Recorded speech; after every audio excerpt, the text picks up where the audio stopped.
Todo mundo já sabe que os presos do 8 de janeiro não vão chegar nem perto de suas casas, nem de seus familiares, para passar o Natal de 2025, não sabem? Mas parece que nem tudo está perdido no país das bananas. Esse texto maldito que foi aprovado na Câmara dos Deputados anteontem seguiu para o Senado. E parece que lá no Senado o texto vai encontrar uma resistência um pouco mais forte do que encontrou na Câmara dos Deputados. Fica comigo até o final desse vídeo que eu vou conversar bastante com vocês sobre isso. Nessa edição eu também quero comentar com vocês a respeito de narco-estado, que no Brasil sempre foi muito debaixo dos panos, tudo muito escondido, mas agora, senhores, parece que está às vistas de todos que querem enxergar. Também vou comentar com vocês sobre ministros da Suprema Corte arregando, voltando atrás de suas decisões absurdas. Eu não faço a menor ideia do que possa ter acontecido com eles. Será que comeram banana estragada? Ou será que a mídia está colocando o dedo na ferida? Eu digo a mídia do regime, né? Está colocando o dedo na ferida, está trazendo à baila muitos fatos através de muitas matérias que, se eles mandarem fechar, por exemplo, o Globo, vai ficar ruim para eles, mas vai ficar muito ruim. Ah, Brasil, como é gostoso morar por aqui. Vou pedir seu like agora no início do vídeo, compartilhamento nas redes sociais e nos grupos de Telegram e Zap, ajuda a nossa voz a chegar mais longe. Se você é novo por aqui, se inscreva no canal, ative o sininho, dá essa força aí pra gente. Se você já é de casa, dá uma revisada em tudo aí, porque o preço da liberdade é eterna vigilância. Porque eu fiquei muito chateada ontem, todo mundo viu meu azedume quando, depois de ter passado o dia inteiro ouvindo dos deputados da nossa base, da base da oposição, que não, as pessoas têm que estar em casa no Natal de 2025 para abraçar seus familiares. Pô, mas tá acontecendo um monte de coisa errada com esse PL. Não era para ser isso. Concordo? Concordo. Mas a causa era maior. E sim, gente, claro que eu concordo que mesmo que a gente tivesse um segundo round para tentar libertar Bolsonaro e todos os envolvidos do núcleo 1, 2, 3 e 4, né, desse processo mambembe, esse teatro pífio, essa coisa de mau gosto, né, do golpe da Disney, eu concordaria, porque tem gente que está preso há muito tempo, tem gente que é muito idoso, tem gente que está muito doente, e mesmo para quem não está doente, tem gente que é jovem e tem filhos, como por exemplo a Débora do Batom, que teoricamente se ela realmente tivesse cometido algum crime, ela já teria pago. O problema é que ela não cometeu o crime, mas isso eu deixaria para um terceiro round, entendeu? Se essas pessoas realmente fossem abraçar os seus familiares no Natal de 2025. Mas eu fiquei muito chateada, muito revoltada quando fui ler o texto e ouvi de juristas que eles entenderam a mesma coisa que eu, ou seja, não tem Natal e nem abraço de familiares para esses presos do 8 de janeiro, pelo menos não no Natal de 2025, quiçá no Carnaval de 2026. Sem contar que existem ameaças. Davi Alcolumbre já garantiu, a boca pequena lá nos corredores de Brasília, que não vai pautar o PL da dosimetria esse ano.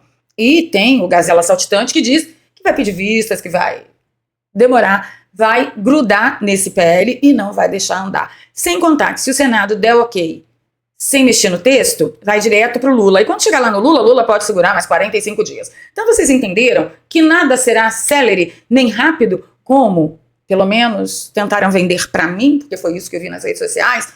O apelo para a gente passar por cima de tudo que está sendo ilegal diante desse PL é que essas pessoas sejam beneficiadas. E essas pessoas, na verdade, não seriam beneficiadas, não com o benefício que eu imaginei. Minha esperança já havia ido pelo ralo. Eu fiz um vídeo aqui ontem, né, avisando para vocês que estava ruim demais, quando de repente eu entendi que alguma coisa no Senado poderia ser feita. E eu começo a falar sobre esse assunto com vocês, citando o post do Coronel Gerson Gomes, um querido.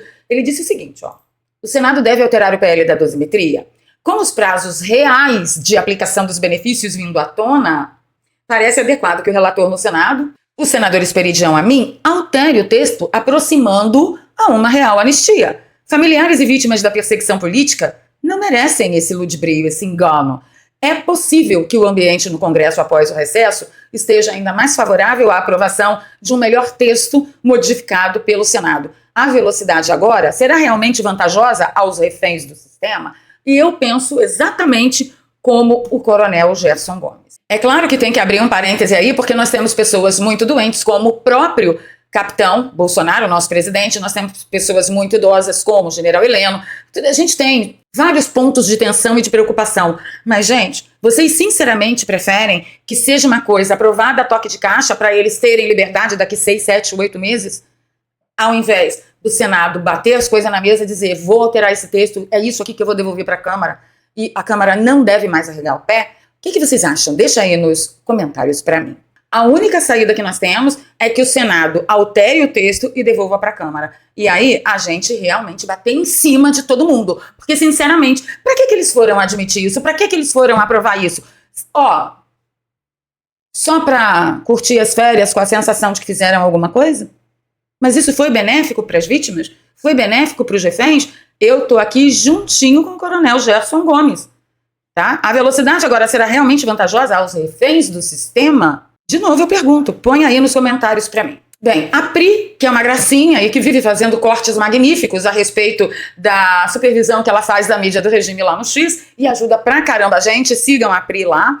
No X, ela trouxe um corte da garota de recados do regime, garantindo que o PL da dosimetria não será votado pelo Senado Federal este ano. Segundo ela, os senadores Otto Alencar, Renan Calheiros e Jacques Wagner pressionaram Davi Alcolumbre para que o projeto fosse primeiro para a CCJ do Senado para ser aprovado lá na CCJ. Isso, meus filhos, pode demorar e bota mês nisso, porque foi para a CCJ ainda. O que esse PL foi fazer na CCJ? Foi descobrir se o texto é constitucional. E eu posso apontar 1,5 dúzia de inconstitucionalidades no texto desse PL da dosimetria. A começar com as casas legislativas decidindo por redução de pena. Isso não existe, meu bem. Isso está tudo errado. Isso vai tudo pelo ralo. Entendeu? Então, pelo jeito, os reféns do regime continuarão reféns do regime.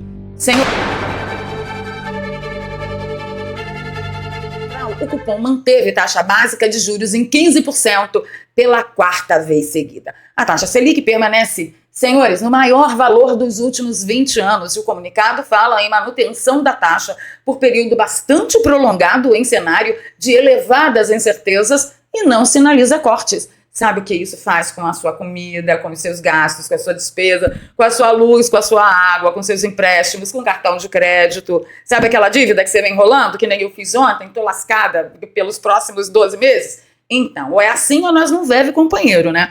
Isso aqui vai destruir o que ainda resta da vida da classe remediada brasileira. É por isso que eu digo a você, a primeira coisa que vai causar é o quê? Desemprego, porque as empresas não terão como se mexer. As empresas não terão como pedir empréstimo, pedir socorro financeiro. Isso vai acabar afetando a sua vida mais cedo ou mais tarde e você está perdendo tempo que ainda não sabe ganhar dinheiro pela internet, tanto para fazer uma renda extra, quanto para, de repente, descobrir uma nova profissão. Olha o recado que eu separei para você. Para tudo que você está fazendo e preste atenção nesse recado. Olha só a matéria que acabou de sair, ainda há pouco, dia 9 de outubro de 2025, o IBGE informou que o home office já é a realidade profissional de mais de 14.700.000 brasileiros.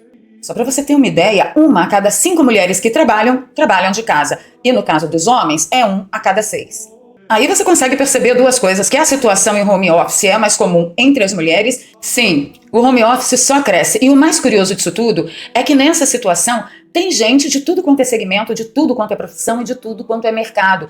Tem gente trabalhando com venda, tem gente trabalhando com prestação de serviço.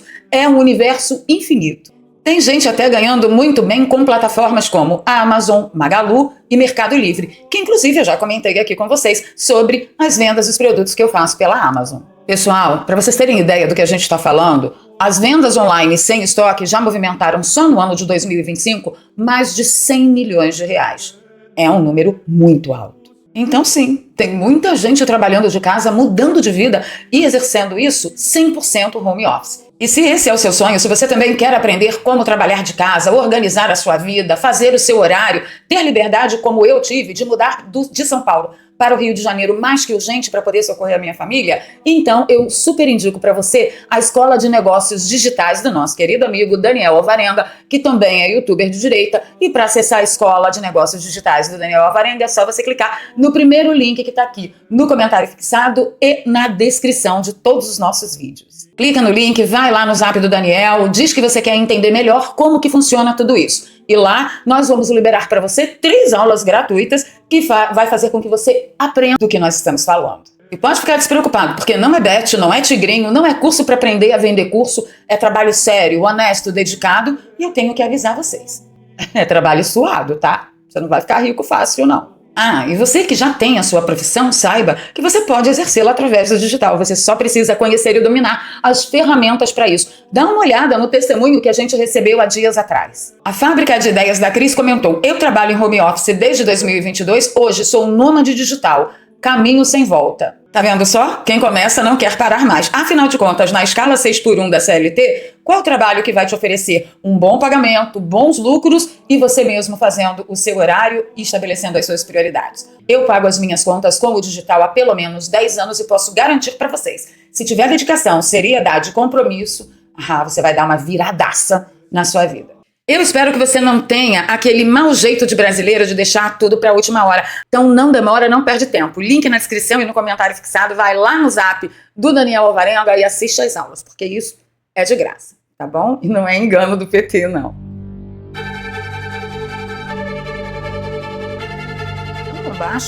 Do senador Alessandro Vieira, que chegou a me dar uma gastura no estômago. Esse é um país que já teve presidente preso, já teve ministro preso, senador preso, deputado preso, governador preso, prefeito, vereador, mas ainda não teve ministros dos tribunais superiores. E me parece que esse momento se avizinha. Parece que esse momento se avizinha. Deus o ouça, senador. Deus o ouça. Eu não sei de maneira nenhuma se ele está falando disso aqui que eu vou mostrar para vocês. A Pri soltou um PQP dizendo que o ministro do STF, Dias Toffoli, viajou em jatinho associado a Beto Louco, acusado pela Polícia Federal e pelo Ministério Público de São Paulo de comandar esquema de lavagem de dinheiro que beneficia a facção criminosa de São Paulo. Beto Louco está foragido da Justiça desde agosto.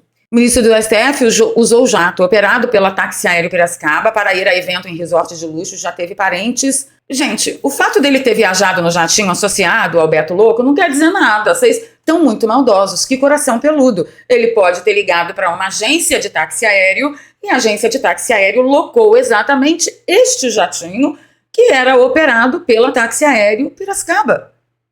Parem com isso. Diz que o ministro viajou 2 vezes no mesmo dia de jato, com o prefixo tal, de acordo com o relato do piloto Mauro Capucci Matozinho, ao Instituto Chupa Lula. Parem tudo e prestem atenção nesse detalhe. Esta matéria é do Instituto Chupa Lula. Eles estão falando que Dias Toffoli teve esse evento aí, com esse jatinho aí associado a Beto Louco. Tá fazendo sentido para vocês, não? Será que foi disso que o senador Alessandro Vieira estava falando? Eu não sei. Não faço a menor ideia. O que vocês acham? Deixem aí para mim. Aí, em seguida, quase que na mesma hora, nós ficamos sabendo que o excelentíssimo ministro Gilmar Mendes suspendeu o trecho da decisão daquela liminar que restringia pedidos de impeachment de ministros do STF à PGR. Retrocedeu. Tem muita gente maldosa de coração peludo na rede social dizendo que o ministro arregou. Eu não acho que ele arregou. Eu posso crer que um lampejo de razão e consciência veio direto do céu para a mente do ministro e ele disse, poxa, aqui eu pesei a mão, voltei atrás.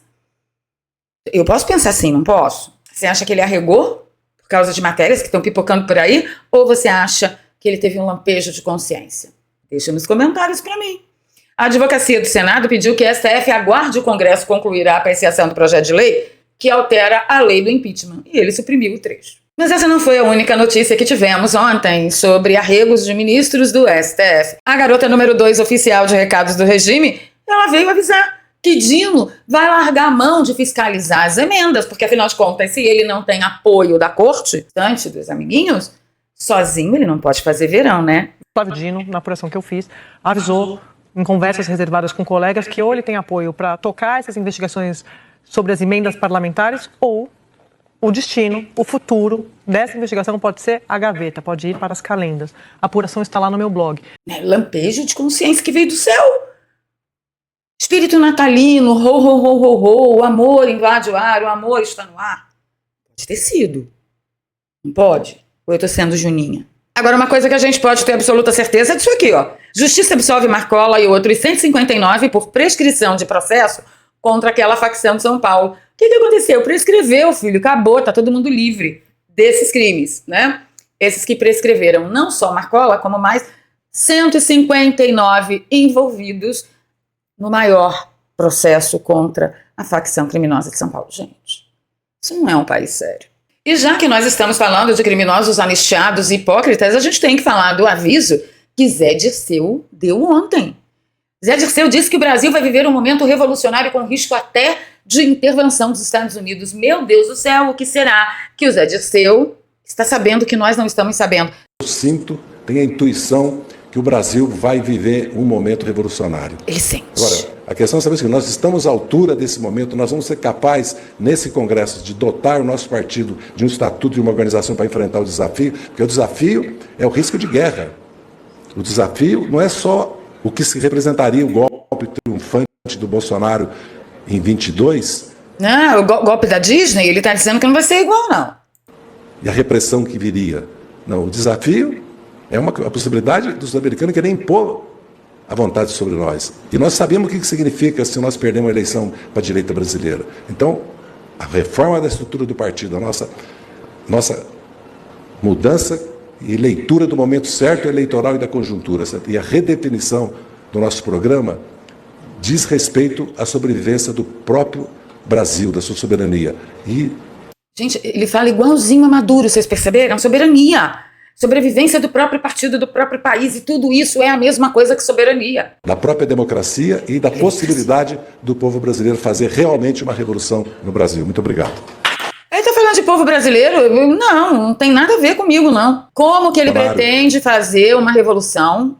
Vai ser armada? Porque nós está tudo desarmado, o povo brasileiro está tudo desarmado, onde será que ele vai buscar arma? Parece que ele já está cuidando disso, tá? Porque ele disse o seguinte, ó. É necessário o Ministério da Segurança Pública, percebam que não é mais Ministério da Justiça. Bolsonaro uniu os dois ministérios. Ele está querendo separar e ele quer o Ministério da Segurança Pública com orçamento e comando próprio. Tem que ser independente. E tem que ter diálogo direto com a presidência. Será que é aí que ele pretende arrumar as armas para obrigar o povo brasileiro, com muitas aspas, a fazer uma revolução para resistir aos Yankees malvadões? Faz sentido para você? Porque para mim faz. Eu não posso falar mais, né? Porque eu ainda estou sobre os auspícios dos tentáculos de você sabe quem. Uma coisa é certa. Paulo Figueiredo ontem, ele comentou que, eu vou abrir aspas para ele, nós temos que entender que a não aprovação da anistia talvez signifique que não teremos oportunidade de reverter esse regime. Talvez estejamos ficando sem horizonte para nos libertarmos do sistema. Fecho aspas. Ele falou ontem no Paulo Figueiredo Show. E eu me lembro muito bem de mim.